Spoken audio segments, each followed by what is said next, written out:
Kneel before Zod! You can't go! All the plants are gonna die! I'm gonna take a bath. Bad dates. I'll alert the media. Boys, keep off the moors. It's evil! Don't touch it! The name's Pliskin. No more hangers!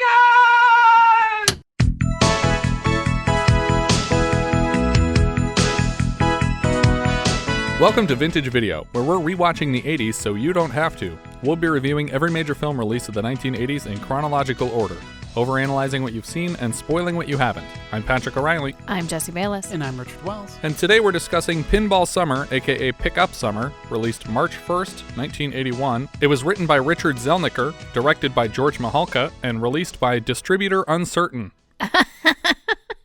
It was shot mostly on the West Island in Montreal in 1978 when Does that mean it wasn't distributed? It was, under both of those titles.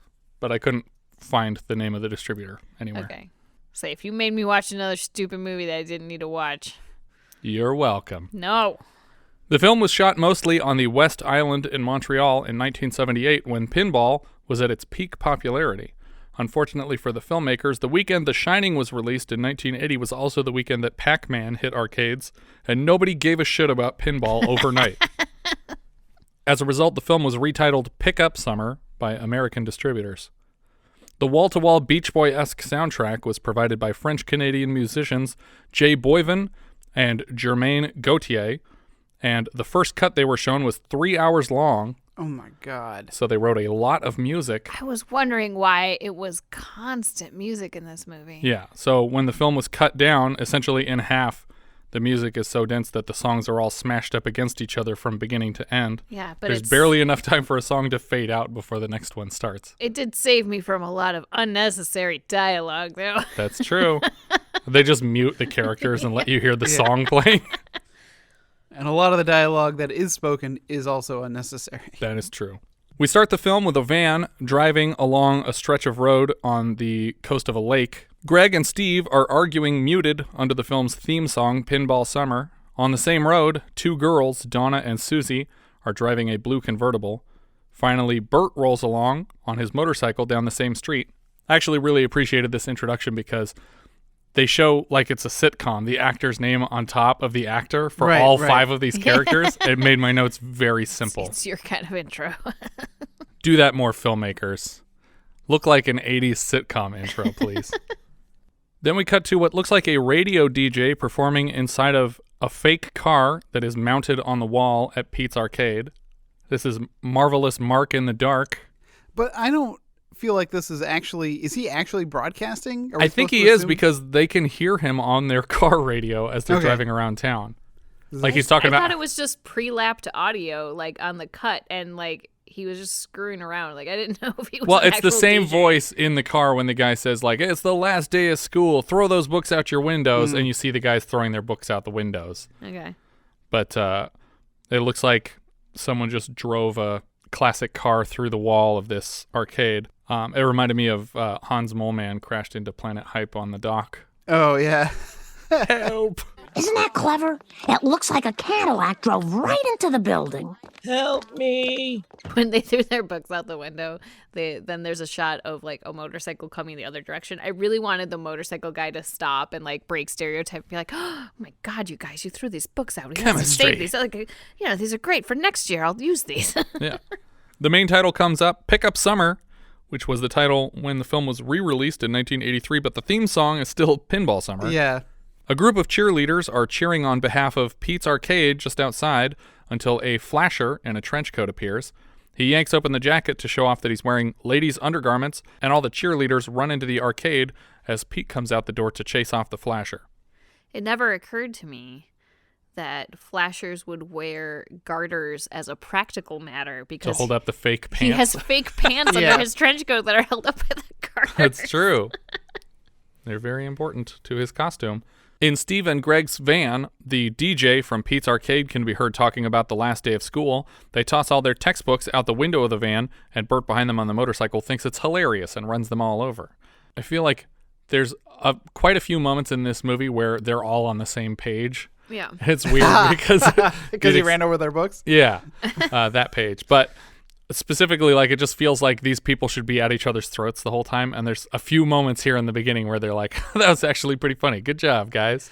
What I thought was going to happen, and it doesn't, so I can say it, is I thought that they were going to be adversarial, but then in the end they were going to need to come together to do something, to accomplish a goal. Donna and Suzy notice the guys in their van as they drive past them, and the guys make a U-turn to follow. They claim to want to show them a new game at the arcade and offer to lead them to the place like they don't know where it is, even though this city only has an arcade and a burger joint and this stretch of road between them. Mm-hmm. And the clubhouse. That's true. And a gym. A health, what do they call it? A health club? A fitness center?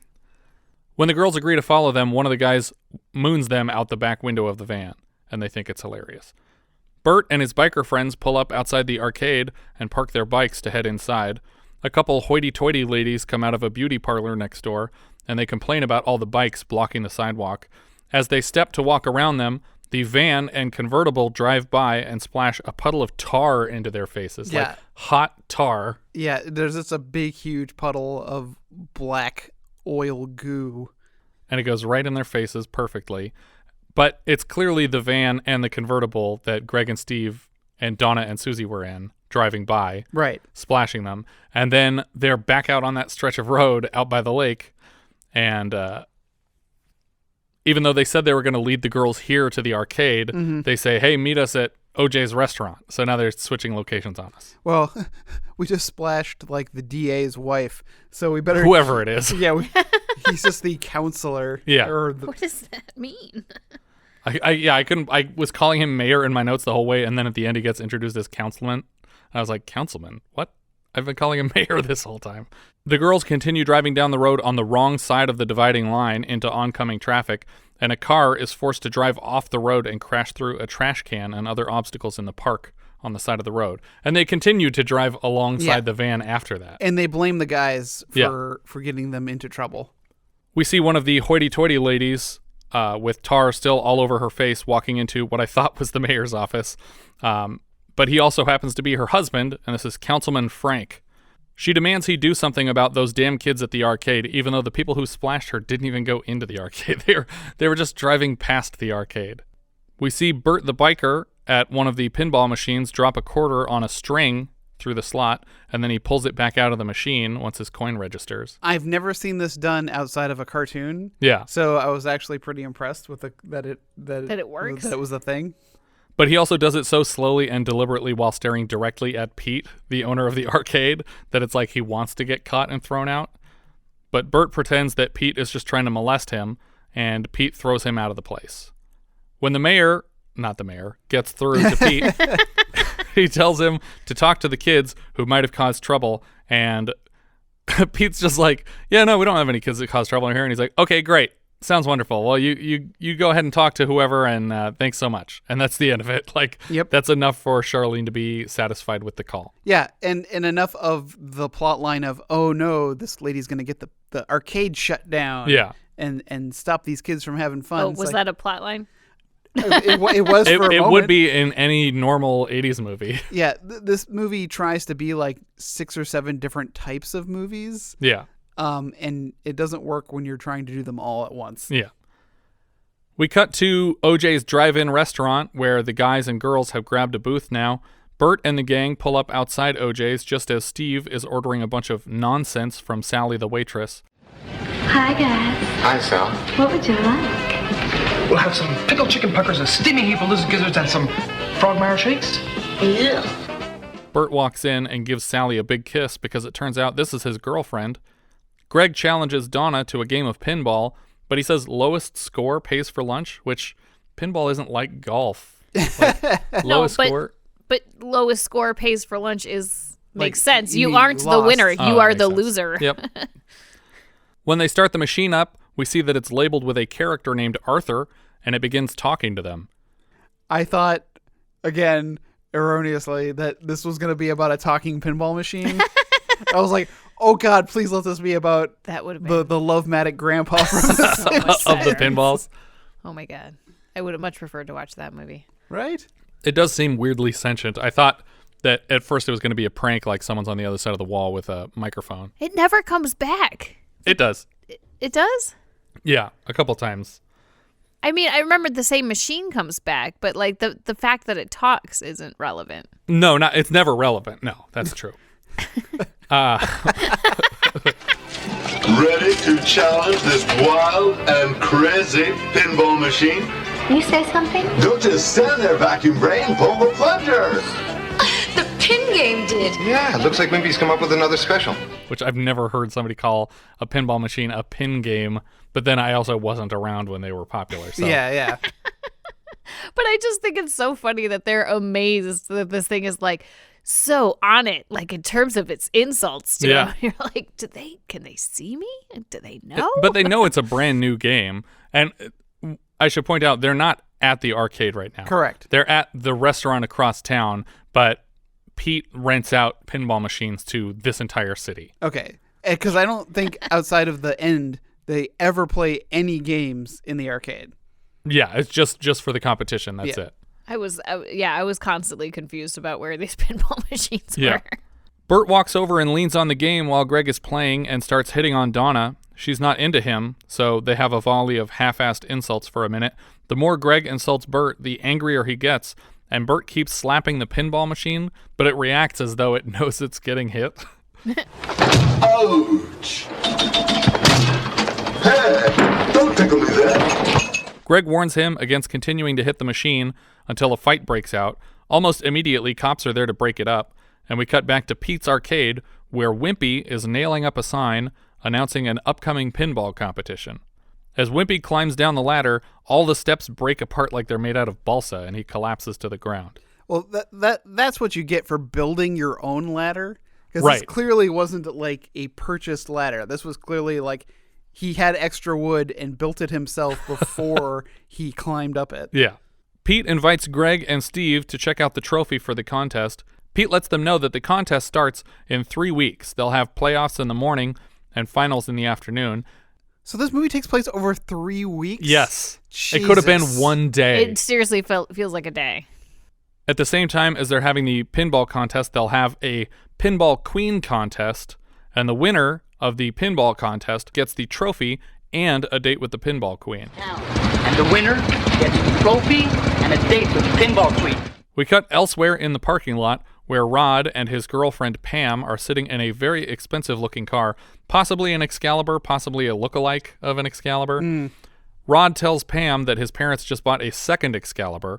The sticker price for a 1981 Excalibur was $47,900, or $137,841 in 2021 bucks. Pam, did I tell you Dad bought another car? No. We're a 2 Excalibur family now. Cream with burgundy fenders and a saddle interior. It's beautiful. Oh no! There's a spot on your windshield! Greg and Steve run up and start climbing all over the car while they make fun of Rod. I'm sure whoever loaned them the car for this movie was furious to see this, especially when Steve walks across the bumper at the end of the shot. Yeah. The guys go to bug Donna and Suzy again and invite them for a drive to the mountains. When they get turned down, the guys jump into their car and throw the girls in the back seat to commandeer their vehicle. Then we get a terrifying clip of Steve swerving all over the road while Greg stands in the back seat with a girl in his arms. Oh my God. And it's all the actors. It's not stunt people. Yeah, this isn't stunt people. There's no harnesses as far as I could tell. No. Like, they are just screwing around on the back of a car that's going mighty fast. Every sudden turn looks likely to cause Greg to throw this girl out into the street, but they manage not to drop her in the scene. Her terrified acting was real. Yeah. It would have been funny if the next scene is a different actress. Like, it'd be like, oh. She still has a little bit of blood just speckled on her because she was a close enough actress to the accident. When we get to the mountains, the lighting is so bad that I'm not convinced they didn't just use an undressed sound stage. It's literally just black except for the characters and some running water in the foreground. Yeah, I'm pretty sure they are outside, but they definitely shot night for night. Yeah. And there's absolutely no lighting on them. Yeah. Whatever lighting is from whatever street lights or possibly just dim crescent moonlight. Yeah. Greg and Donna move to make out on the ground when suddenly Charlene and her friend are walking through the same pitch black mountain park at 1 a.m. Yeah. I was like, what the hell are they doing Why here? are you here? And they trip over the couple fucking on the ground. She starts ranting at them again, but none of this really matters. She's about to disappear for almost the whole rest of the movie. The next day, Greg and Steve rear-end Rod's Excalibur as a joke and cause soda cups to spill into the car. The whole recurring gag is basically just Greg and Steve being ruthless monsters to a guy because he's rich. Every line he gets is a broad caricature of a trust fund kid. You guys will never learn any class. Just a couple of juveniles. You're right, Rod.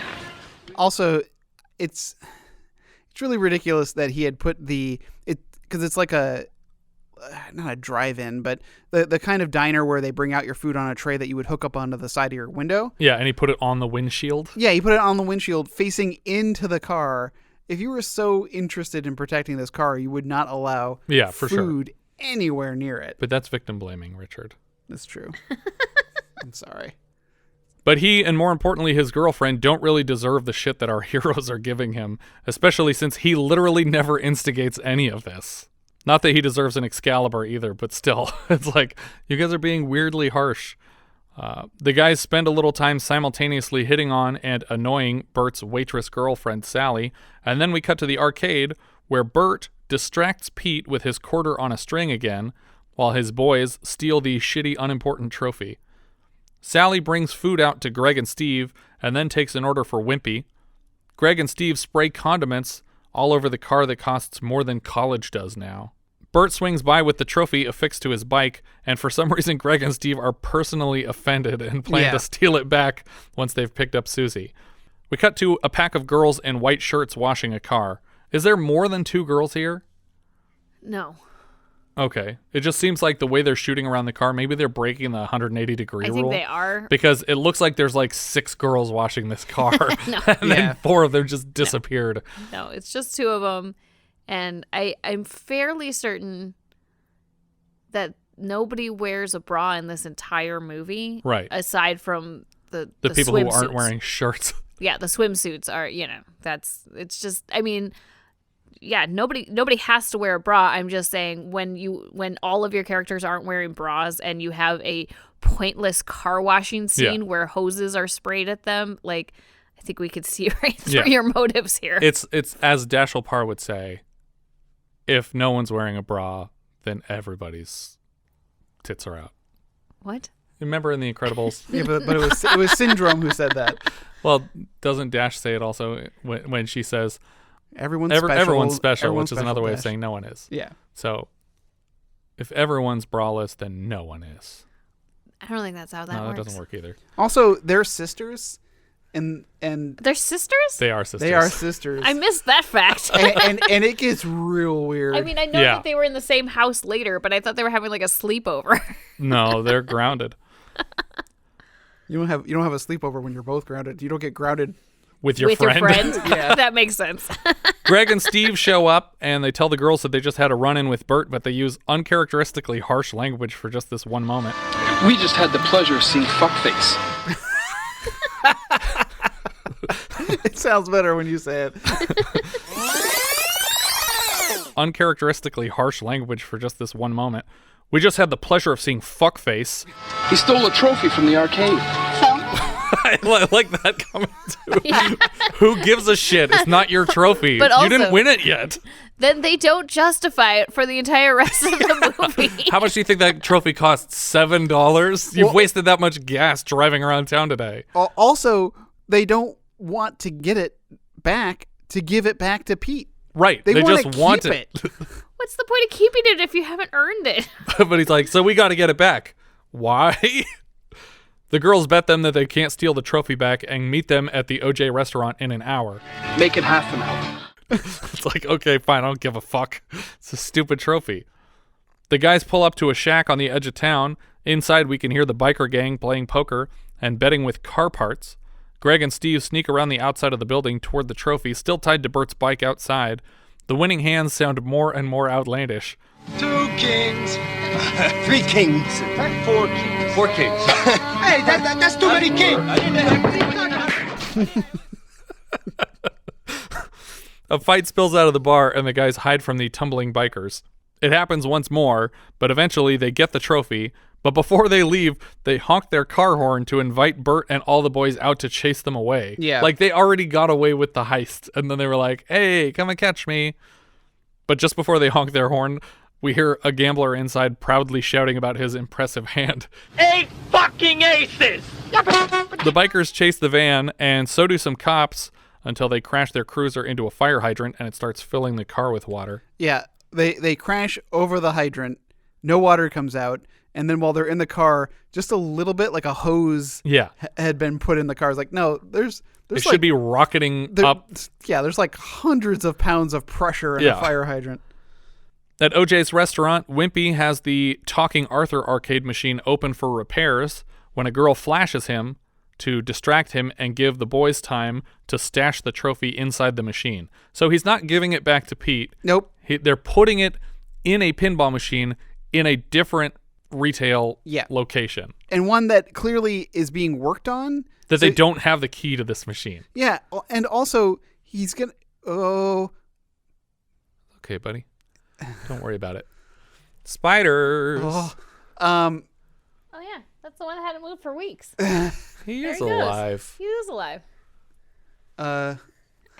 Anyway, I gotta go, guys. Have fun with your house.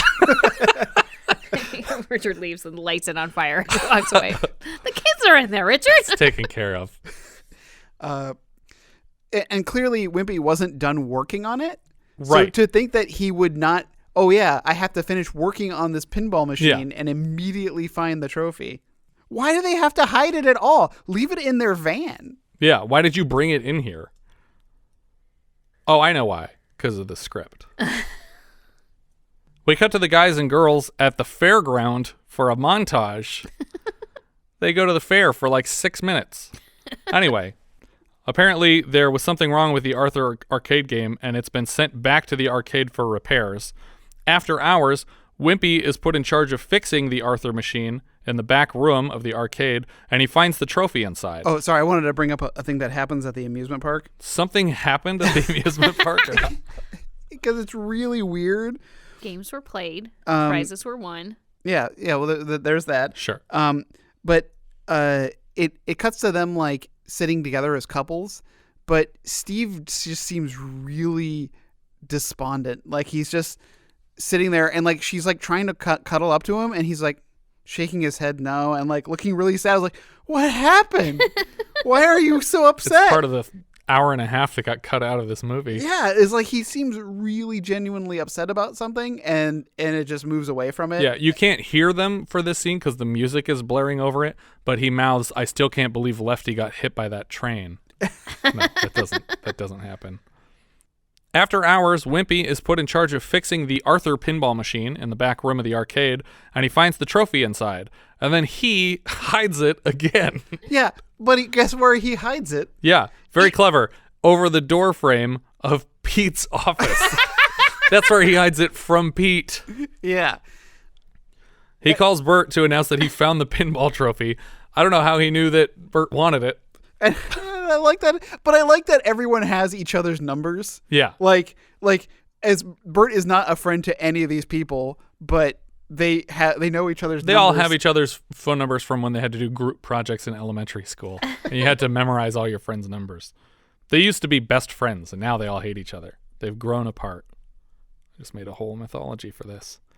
He calls Bert to announce that he found the pinball trophy, and they meet at a gym to discuss a trade-off. For some reason, they do a bit of bench pressing before they discuss any kind of a trade-off. Well, standard contractual procedure. Yeah, but also, like, they try to make it seem like Whimpy is like a fat slob, and while he's a big guy, he is definitely not what I would call like a fat character. Right. Yeah. He actually looks really built.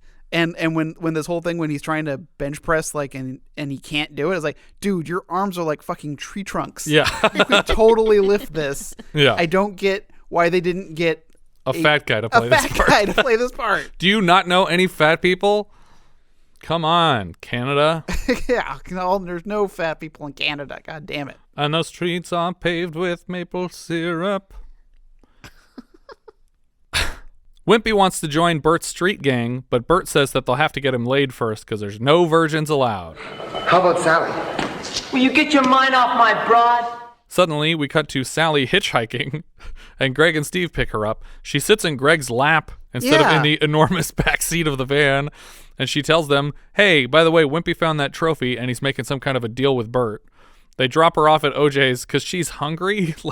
She's like, take me to the place I work because I'm starving.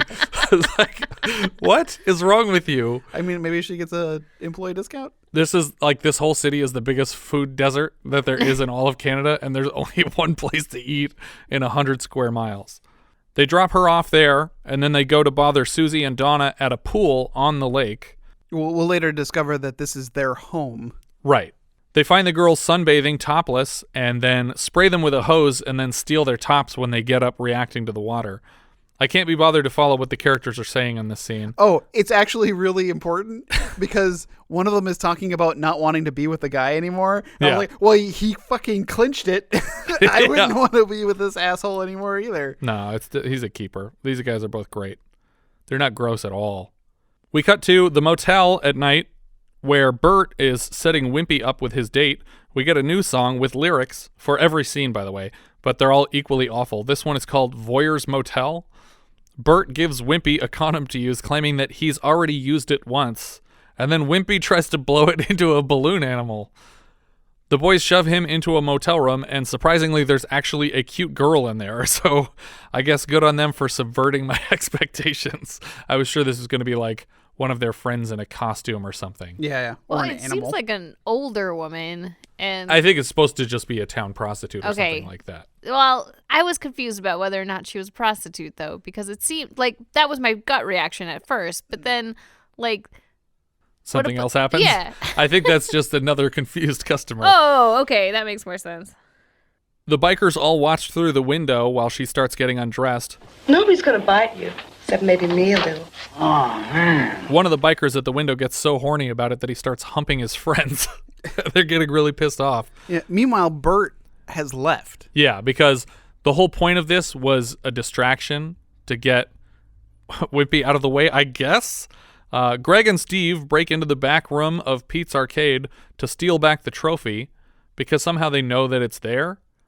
Yeah, they said, I bet Pete has his trophy back. I was like, it's his trophy. Yeah. Why wouldn't he have it back? Bert walks in on them while they're looking for this trophy, and they all hide in the room, which is weird because he already made a deal for it with Whimpy, and he's delivering on that deal now. So why bother paying a prostitute if you were just going to steal the trophy back? Right. He trips over a pile of film cans and accidentally flips a switch to turn on all the arcade machines at once, and all the hiding characters scatter out of the room in the confusion, but somehow Bert doesn't notice any of them. Mm-hmm. All like 6 people rushing past him in this room, and he doesn't see anybody. Or 4 people, I guess. Well, there's 4 people who scatter, and then there's 2 additional people, Pete and the lady friend that he's entertaining. Right, they're still in there. Bert makes his way to the back office where Pete, the owner, is making out with a girl behind his desk. Apparently, this girl is the lady who got splashed with oil earlier. She's the wife of the councilman. Right. But she's being a completely different character in this scene than she's been in the whole rest of the movie. She's super hoity-toity in every scene, and then in this scene, she's like, I want you to teach me pinball. I want to be one of the people that I've been railing against for the entire plot so far. But they're just drinking and having sex behind his desk. Bert flicks on the light in the office, and Pete slowly rises and starts stammering out an explanation of what's going on. Bert, listen, let me explain, Bert. I don't know why he owes Bert an explanation for anything. Yeah. It's not like Bert's his boss. He owns the arcade. He should have just stood up and been pissed off. Yeah, and what's Bert going to do? If he tells anybody, who's going to believe him? Right. When Bert slams the door to leave, the trophy falls off of the door frame, and Pete sees it there on the ground. So Whimpy needed to hide the trophy somewhere that Bert and Pete would not find it because he needed leverage to get something from Bert. And so he chose above the door on the inside of Pete's office where Pete literally couldn't not see it on his way out of his office. But apparently didn't. Yeah, but now there's like literally a spotlight on it while it's above the door, and it falls down into the door frame. So it's like just lying there on the ground where he would have to trip over it to leave. Suddenly, a drunk guy in a suit with an engagement ring shows up at the motel, and he's very interested in seeing Cindy because he wants to marry her and make things right. And the bikers are trying to like shove him away. They tell him to bite the banooch. They say, bite the banooch, buddy. Bite the banooch, buddy. Critical brain surgery in there now. Split! Whimpy bursts through the motel room door to get away from the guy, and then he steals a trench coat from the flasher and runs off into the night. We cut to Greg and Steve on a ferry with their girlfriends the next day, and they're interrupting the photographs of strangers with a bunch of stupid poses. Yeah, total jerks. Yeah. The girls are leaning over a chain at the end of the boat when one of the chains snaps, but Steve manages to catch Suzy before she falls off the boat, and then in a reverse angle, the chain is not broken anymore while she thanks him. Later, they play on the beach for a while to Summer Girls, Free and Easy. This is actually the plot of the film, slow motion footage of girls in wet bikinis. There's no other story to bother yourself with. The pinball contest hasn't just taken a back seat, it's riding like 3 cars back as far as we care. Somehow, Bert and the boys sneak over on the ferry also, and then they sneak up and spray paint a giant dick on the side of the van. The guys are barely mad about it when they find out. Yeah. They come over and they're like, oh, what the hell is that? And he's like, well, it's the right size. And he's like, yeah, you're right. It's pretty cool, actually. It's a good attitude. Free Positive paint job. attitude. Bert calls Whimpy and reminds him of their deal. What was their deal again? Oh, yeah. Whimpy would trade the trophy in exchange for admission to the street gang. Not only is he not in the gang, but he hasn't gotten laid yet. But Whimpy tells him the bad news. Somehow Pete found the trophy in his office and moved it somewhere else, probably also still in his office. You see, You still got it, don't you? Well, not really. I went to get it this morning, and it wasn't where I put it. You idiot! And to think I got you late. Even though Bert gave up on stealing the trophy, and the guys know that Pete got it back, they still go out of their way to drive out to that shitty clubhouse and tie all of the motorcycles to the front of the building. And then they strap one of the stuffed animals they won at the fair onto Bert's motorcycle and start throwing cans at the house. When Bert is finally lured out of the building, he mistakes the giant teddy bear on his bike for a bike thief. Yeah. First. Then he rips it off of his bike and he rides the motorcycle straight away from the building as if he knew that his bike was tied to the face of this structure because he's not following the van that's driving away. He's just driving straight away from the building.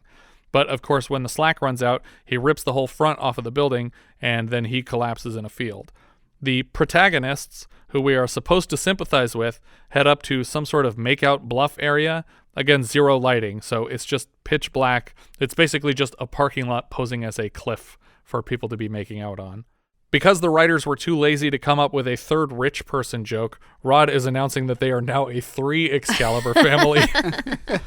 Steve plants a transmitter in Rod's Excalibur, and then the 4 main characters of the film just sit in their van and listen to Rod and his girlfriend make out for a while. Like, it's just is weird. Like, why would the girls at all be interested in doing this with them? But it's being like piped in from that transmitter so it's happening live. Yeah, and they're hearing it in the car. Yeah. And they are recording it also. So they're getting little individual bits of what could be embarrassing, like Pam says, It's so small. I don't... Pam, that's my thumb. So then that's not an embarrassing sound anymore. So it completely negates what could have been funny about this moment. We cut to Suzy and Donna's parents leaving for the weekend, and immediately a party is underway. Inexplicably, they have an operational pinball machine set up in the middle of their lawn. A dude is standing there with a ventriloquist dummy, but he never gets mentioned by anybody. Do you recall our last ventriloquist dummy? Humanoids? I think it might have been humanoids. I was going to say, we didn't watch Magic for the show, so... No. Suddenly, everyone is daring Whimpy to race a mini bike into the pool. Sally and Whimpy face off in a game of strip pinball. Unclear why she agrees to this challenge, since she admits that she has no interest in seeing him naked. If Wimp loses, he's got to drop his pants no matter how many people throw up. Bert and the boys show up late to the party. Bert walks over to a fire alarm hung on a telephone pole. Yep. He breaks the glass, but then he pulls the alarm by just flipping open the cover.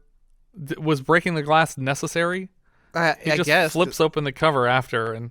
Well, also, does Bert just randomly go by Suzy and Donna's house just to make sure that they're there? They're not having a party that he wasn't invited to. But so that happens, and then for whatever reason, he decides to sit there on his bike and wait for the fire truck to show up so he can point them towards the house that isn't on fire and receive the fine for wasting the fire department's time. Also, the fire truck that shows up is out of the 1950s for some reason. I think because the whole movie is trying to be out of the 1950s a little bit. I mean, it's not a period piece, but I think they're trying to be old-fashioned with everything. Also, renting a real fire engine is fucking expensive. Oh, yeah? It's probably cheaper to find someone who has an old one. Yeah. It's probably cheaper to just steal one. From a museum. Whimpy wins the first round of the contest, and Sally takes her boobs out. But when she wins a round, Whimpy refuses to undress and runs away. We are about to see the 8th, the 9th wonders, and the I ain't showing my wonders. Come on, you promised! Catch me first! Are the dick and balls separate wonders? Somehow he only has the one ball. Oh, okay. Or maybe just both of the balls are the wonders and the dick is meaningless. Somehow I don't think continues.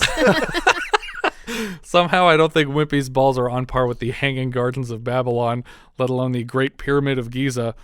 Bert notices his topless girlfriend among the partiers chasing Whimpy. When Whimpy encounters the firefighters racing in with a hose, he steals it away from them to blast Bert to the ground before he can get the shit kicked out of him. Sally and another girl wrestle with the hose for a while until Donna and Susie's parents arrive home weeks early. I don't know how long their trip was supposed to be. Did they literally just go to the store and came back? Well, and their kids threw a party? Well, again, since time seems to be expanded in this universe, where this is single day they're on that planet from Interstellar where 7 minutes is a year. Because I have just now been informed at the beginning of this podcast that this movie takes place over 3 weeks. I was like, well, then this must have been at least 4 days. Yeah, I didn't mean to blow your mind with that. Over the whole fire hose scene, we are hearing a song about Sally Joy, which is seemingly a reference to both the character of Sally and Joy Boushell, the actress playing her. The parents seem very upset about a party that has done 0 damage to their property, other than their yard is now wet from a hose. Oh, no. Their daughters are topless. Their daughters aren't topless. Oh. No, just Sally is topless. Oh, Sally was topless. Yeah. The daughters weren't. Okay. And I doubt they can tell from here. That's a gateway drug. Yeah, being topless. That's true. I'd be surprised if they can tell from here that their pool is ruined because there's a mini bike at the bottom of it. For some reason, the firefighters don't care about any of this. Like, they just vanished the second that Whimpy took the hose away from them. We cut to that night. The sisters, Suzy and Donna, have been grounded, but they're just hanging out in, like, the skimpiest underwear that they wear for the entire movie. Mm-hmm. And they're, like, laying on top of each other in their room, just talking about random things. What, like brothers don't do that? That's what sisters do. Brothers do. I didn't think sisters did it.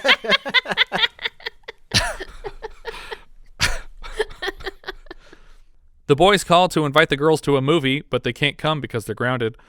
Someone, I think the mayor, no, it's not the mayor, is trying to sneak a date into the drive-in in the trunk of his car, but the girl is complaining loudly that she can't breathe, and the guy selling tickets makes him open the trunk like he's a cop or something. It's like, if I was a city councilman, I'd be like, I'm a city councilman. Shut up. Yeah. I will be watching a movie for free, please, because I would be a very corrupt city councilman.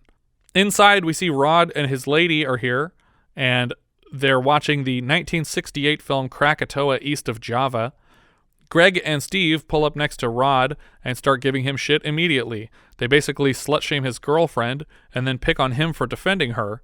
We cut back to not the mayor's car, where he is lighting a joint to share with his girlfriend, but he doesn't even know how to light it. He says that they took it off of some kids, but it's like, you're a city councilman. Like, it didn't make sense for the mayor. That's when I started to get confused about what he was. I was like, is he like the chief of police and I misunderstood? Because it sounds like he's talking about he got this weed from like an evidence locker. But no, he has marijuana that they got from someone somewhere. Well, that's why that he's a counselor. And that's why I assumed he's some kind of attorney.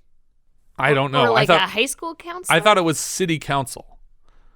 But I could be wrong. But why is he in a position to call up local businesses and tell them to lecture their clientele? Well, but what if he's a school counselor? And, like, he literally took it off of students and like he has to keep the Maybe students that's under what it control. Is. Maybe he's a school counselor. But it's summer. School counselor shouldn't have any power over these kids whatsoever. I don't get it. His girlfriend knows how to smoke the joint, so she teaches him how to do it. In the middle of the movie, Greg and Steve somehow manage to patch the audio they recorded from Rod's earlier date into the drive-in speakers. The dialogue fits conveniently into the mouths of the actors in the film until the theater manages to switch back to the film's audio. Well, yeah, I mean, usually the drive-ins would operate off of a short-range radio broadcast. Right. So you can certainly hijack it if you have a more powerful transmitter. But somehow the drive-in is able to take it back. Yeah, control. You wouldn't unless they could up the power going to their own transmitter, they wouldn't be able to do that. But it's also possible they just ran out of audio to broadcast over the drive-in because that's as much as we heard them record before. Rod leaves to complain to the drive-in, and Greg and Steve sneak over to Pam alone in the car and start harassing her. On the verge of tears, she asks them to fuck off, and Steve grabs her head and gives her a big hard kiss on the mouth.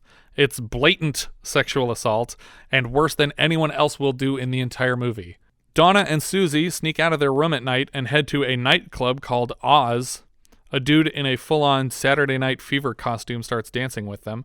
Back at the drive-in, Greg and Steve pay probably $20 for food and then put 3 hot dogs, a hamburger, popcorn, an entire fucking pizza into the tailgate of the Excalibur. Like, not just one slice of pizza. They literally have a full pizza and they roll it up into a tube and shove it into the tailpipe of the car. When Rod starts the car later, it blasts food backwards all over Counselor Frank's windshield. But nothing becomes of that. Like, I thought the counselor was going to get out and start shouting at him or hold him responsible somehow. And it's literally just like, oh, gross, food. And then everyone leaves. Steve and Greg head to the home of their girlfriends and start tossing rocks at the window to get their attention when suddenly a white Corvette that looks kind of like Speed Racer's Mach 6 shows up. Yeah. The girls step out of the car, and it's the Travolta guy. And they don't act like they've been caught or anything, which is a little bit weird because they didn't even have a fight with the guys, and they were like bummed that they couldn't go on this date with them to the movies, and then they just decided to go out and went to a different place than the place where their boyfriends were, which I just thought that was strange that, like, we didn't have a fight between these two characters, and they seem really angry at the guys when they show up here. Aren't they supposed to be grounded? They are supposed to be grounded, but they snuck out the window to go to the dance club. But maybe they felt like going to a dance club. I'm not always feeling Krakatoa east of Java either. So maybe a dance was in order. But it seems like they're pissed off at the guys for some reason, but nothing happened between their last conversation and this. Greg and Steve shove Disco Man around for a while until the girls jump to his defense, and they ask Greg and Steve to leave. The next day at OJ's, the guys flirt real loud with Sally while Suzy and Donna watch from the disco pinball machine across the dining room. It seems like the Arthur machine did not come back to OJ's, and they replaced it with a disco one, which is kind of a reference to what they did the night before. Greg gives Sally a big kiss at their table, and she doesn't put up a fight or anything. He just grabs her face and kisses her, and she just walks away like she was a mannequin that someone kissed. Bert walks in, and Donna walks right up to him and puts an arm around him. He offers her a ride on the motorcycle, and she accepts. Bert grabs her ass on the way out the door, and Steve has to hold Greg back to avoid a fight. Suzy goes and sits at a random table with 2 strangers. They're both male customers, and they're basically they look exactly like... At first, I didn't even realize that it wasn't Greg and Steve walking in. Do they even say a single word the entire time she's sitting there? They don't say anything to her. I suppose she that talks you don't to have them to pay them as much. Right? Yeah, exactly. She asks them to light her cigarette, and neither guy moves to help her. It's okay, I'm liberated. Steve walks over and blows out her match before she can light her own cigarette.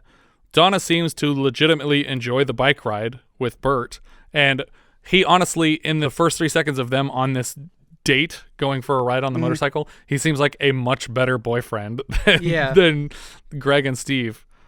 Suzy continues flirting with the boys at the diner until she realizes that they're holding hands over the table and that she's sitting with 2 boyfriends. She puts her hand on top of theirs as if they're about to do a go team. Steve walks over and just dumps a ketchup bottle all over the hands of the guys. Like, I don't understand what he's doing. He squirt ketchup all over the stranger's hand. Yeah. that his girlfriend just sat with them. There's no point to anything that's happening in this scene. It's just she has to do something while her friend's out on this bike ride. How about leave? Yeah. And then she has a really weird line here, too. She tries to clean up the guy's hand, and she says, "Sorry about my idiot. I thought he was a friend." I don't know what any of that means. Sorry about my idiot?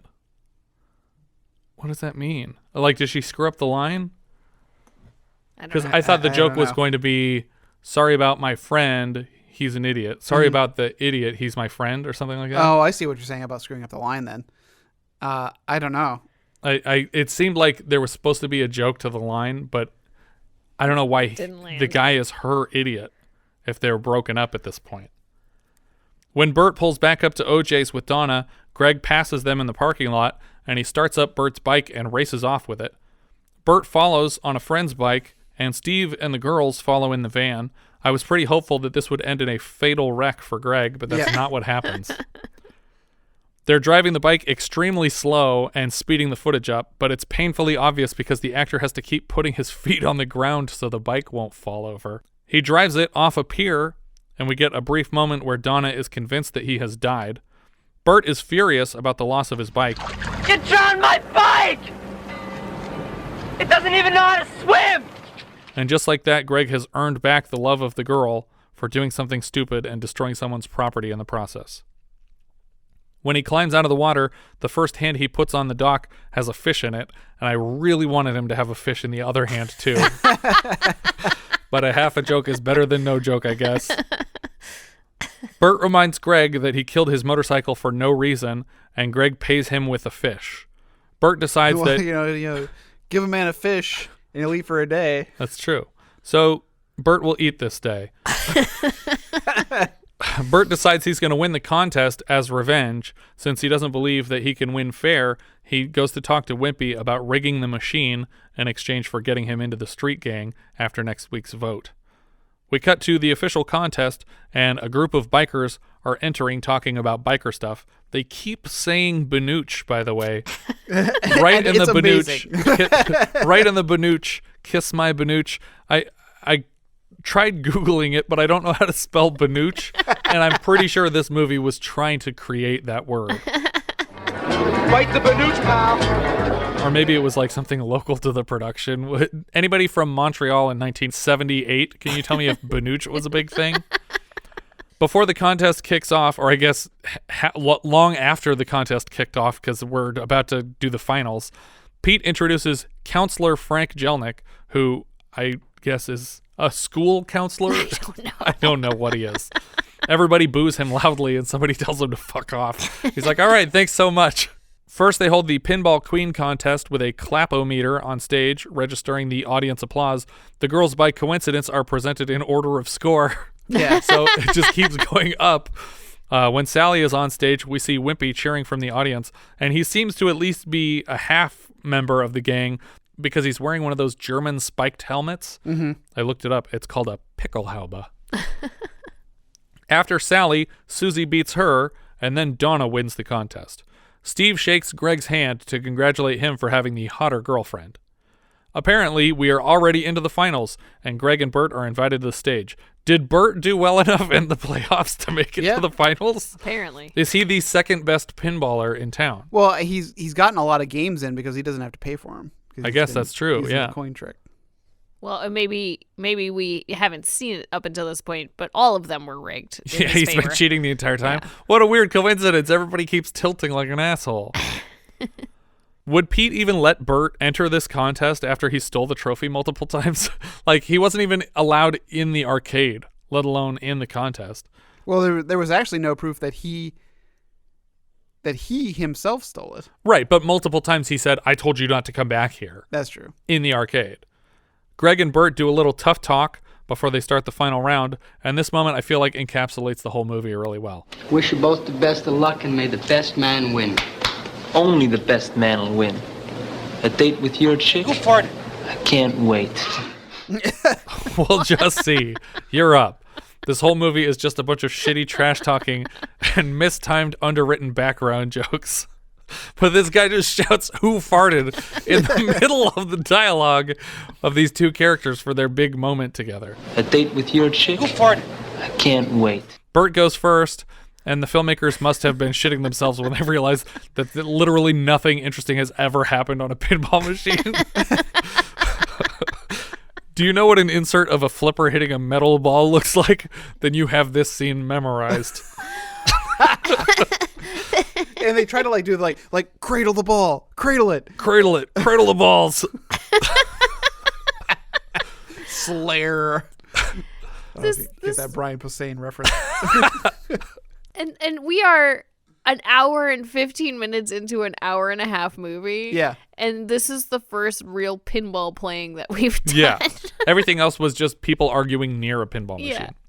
Bert is done inside of a minute, and Greg does about the same. They play again, and both do a little better. Eventually, just as Greg is about to win the contest, Whimpy presses a button on a remote switch to cause the game to read tilt and disqualify him. Bert is given the trophy and congratulated.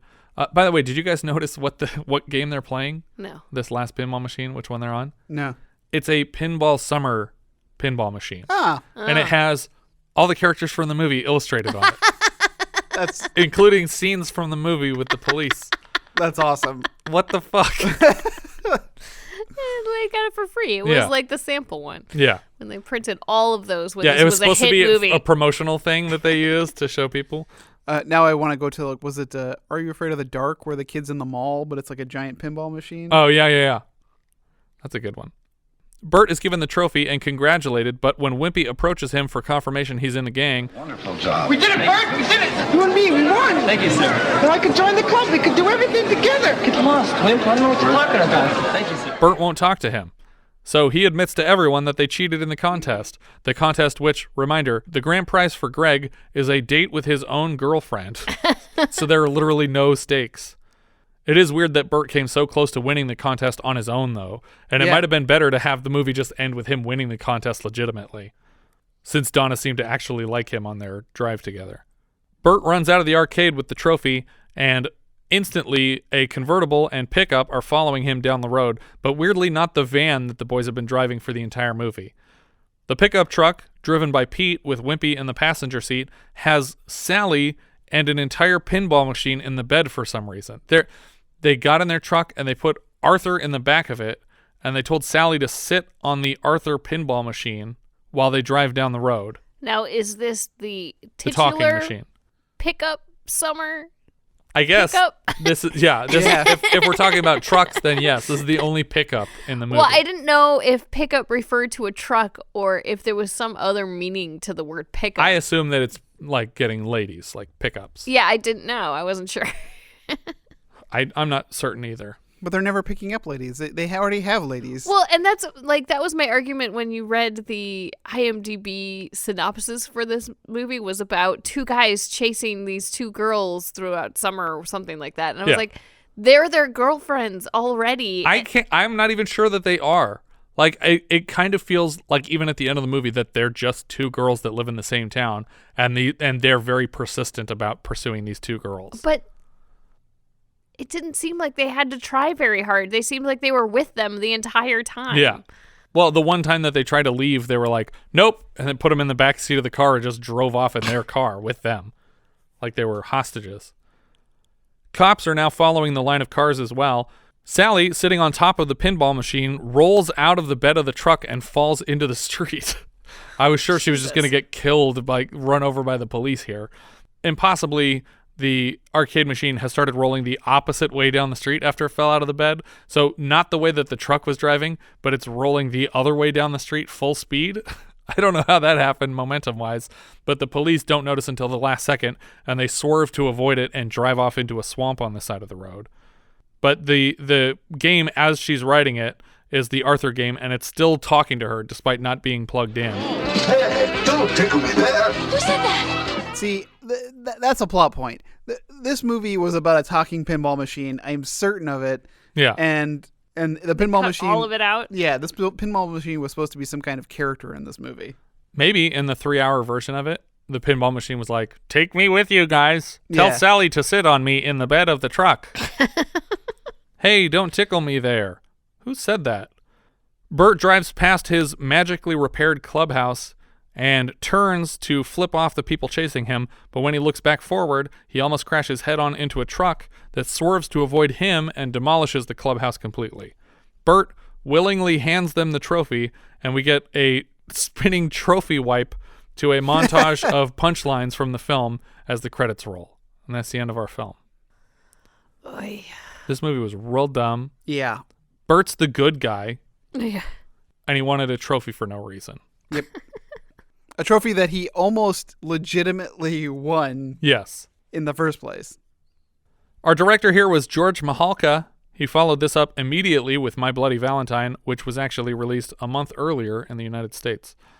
Writer Richard Zellneker. Nothing else I recognized here except an episode of The Littlest Hobo. We mentioned that show in our prom night review because almost everyone in that movie was in some episode of The Littlest Hobo because it must have shot in Montreal. Cinematographer Rodney Gibbons, back for My Bloody Valentine, Scanners 2, The New Order, and 7 episodes of the 97 Lassie series. Michael Zellniker played Greg. This is his second film appearance after Hog Wild, which we somehow missed for 1980. I have to assume, based on the last name, that he's related to screenwriter Richard Zellneker. He also plays a character named Martin in Cronenberg's Naked Lunch. Carl Marotte played Steve. He'll be back for Gas later this season, but we just saw him getting his face boiled in a pot of hot dogs back in My Bloody Valentine. Karen Stephen played Donna. She's also in Hog Wild, and we'll see her later this season as Miss Calhoun in Happy Birthday to Me, her final feature film appearance. Those are her 3 movies total. Helene Udy played Suzy. She's also in Hog Wild and in My Bloody Valentine. We saw her head impaled on a water pipe. Oh, wow. She was also Wyzak's mother in Dead Zone and Myra Bing in 73 episodes of Dr. Quinn Medicine Woman. Thomas Kovacs played Bert. He's also in Hog Wild. He's uncredited boyfriend in Scanners. And he plays Mike in My Bloody Valentine, where he gets skewered to the virgin waitress Harriet in a missing scene, and we only get to see the aftermath of them stabbed together.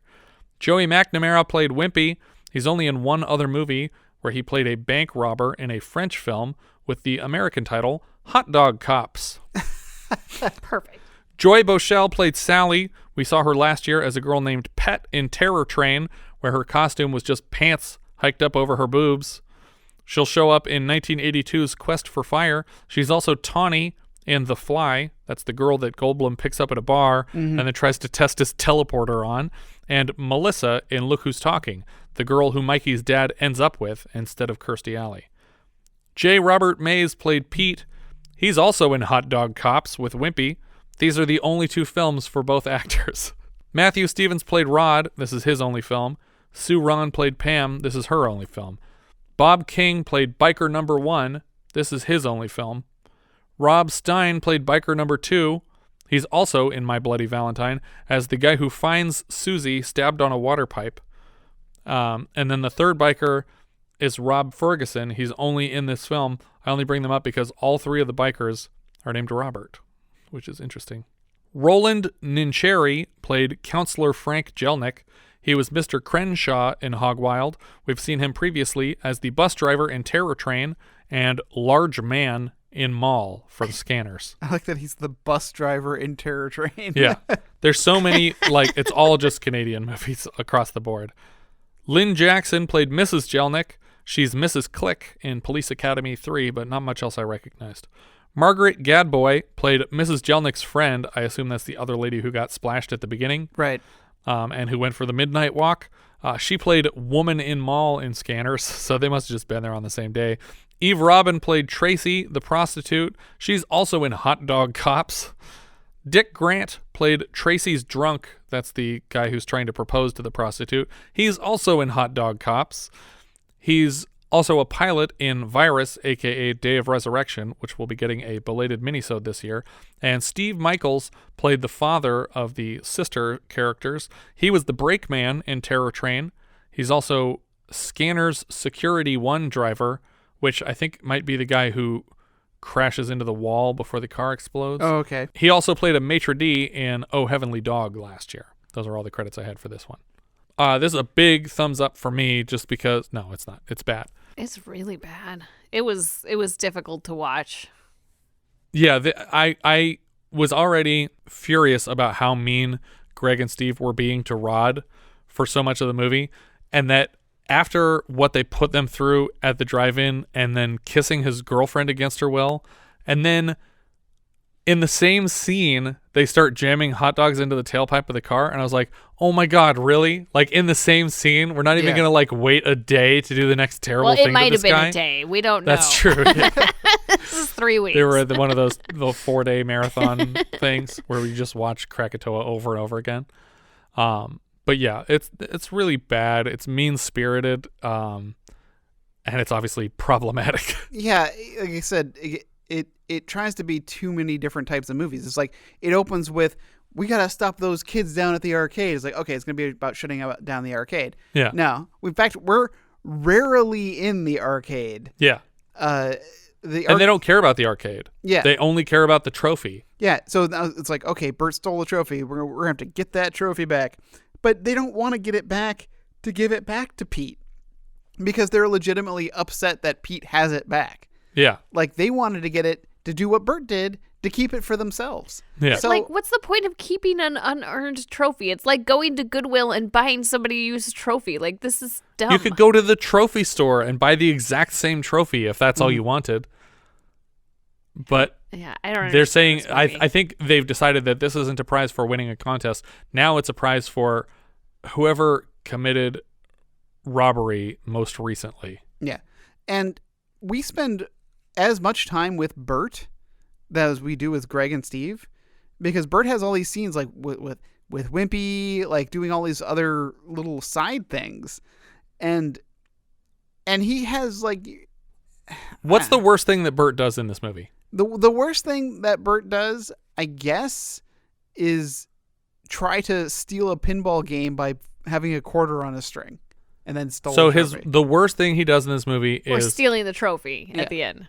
Yeah, that's the worst thing he does. Yeah. Yes, I don't know. And he asks Whimpy to rig the pinball game, but he has a legitimate gripe against Steve or Greg or whoever, I can't remember.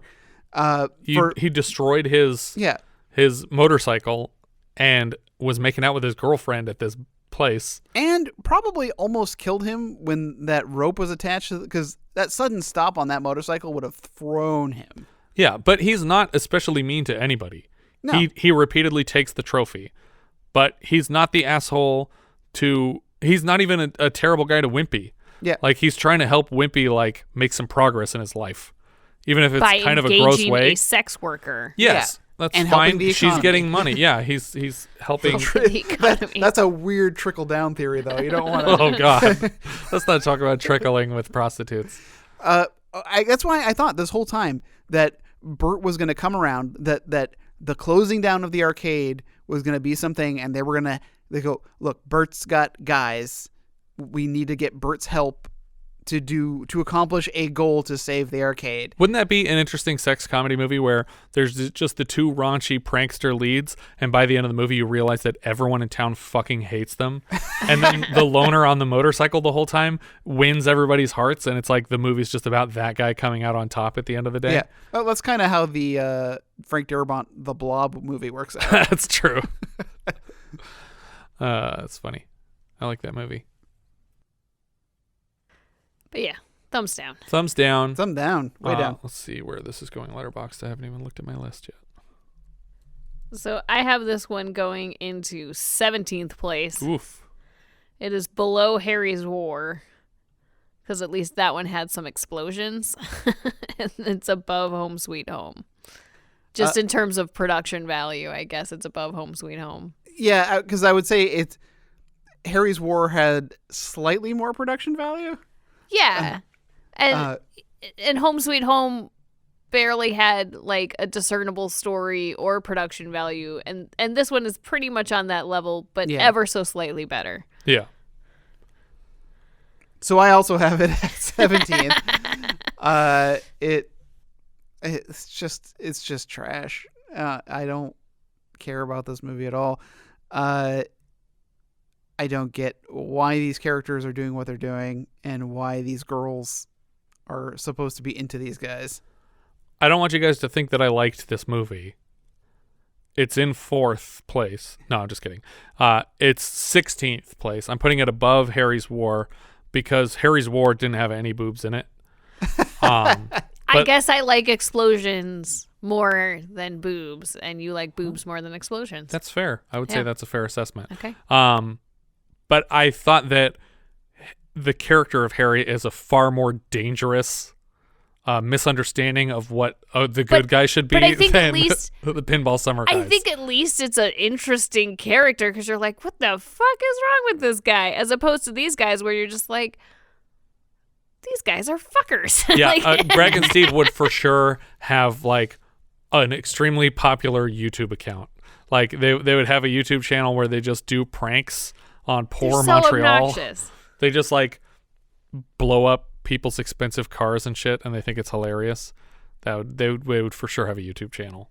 Yeah, I don't know. Yeah, they're all nonsensical in terms of like their story and character development and whatnot. But I think, yeah, for me, if you sat me down and forced me to watch one of these again, I'd pick Harry's War over this. I think the music's better here. Summer girls, free and easy. That's the only song I actually kind of liked. I mean, Pinball Summer is not terrible either. They get in your head, though. They're earworms, the whole lot. I think that's everything for Pinball Summer. If you guys have any thoughts you'd like to share with us, we're Vintage Video Pod on Twitter, Facebook, Instagram, and Letterboxd, where, as I've said before, you can find each of our full movie rankings for the year. We can also be found at vintagevideopodcast.com. We also have a Discord now. You can find the button at the top of our .com and join the 24/7 movie chat and share your thoughts on episodes past, present, and future. Also search for Vintage Video Podcast on YouTube and subscribe to our new channel there. Thank you so much for listening, and I hope you'll join us next time when we'll be discussing Ruckus, which IMDb describes like so.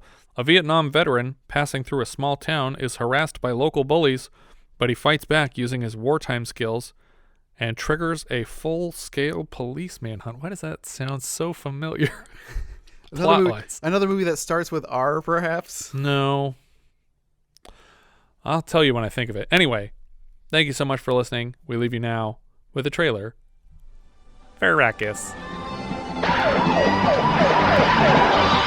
The chase was on. It was him against them. Hey, Joe, ain't you going a little too fast? Well, so much for them.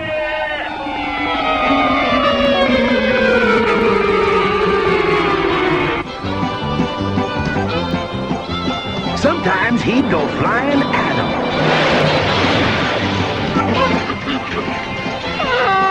Look at my truck! Oh, no! Other times, he'd go flying by him.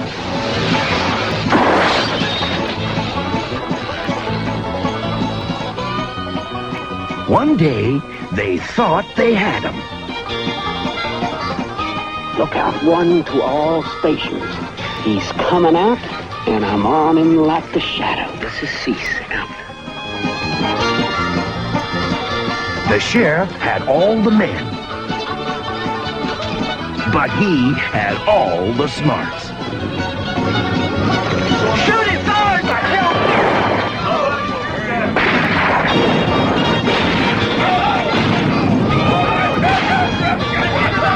Hey, man!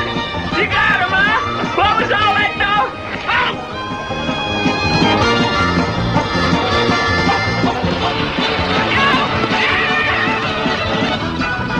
Ruckus in Marotte County, a comedy romp across country roads.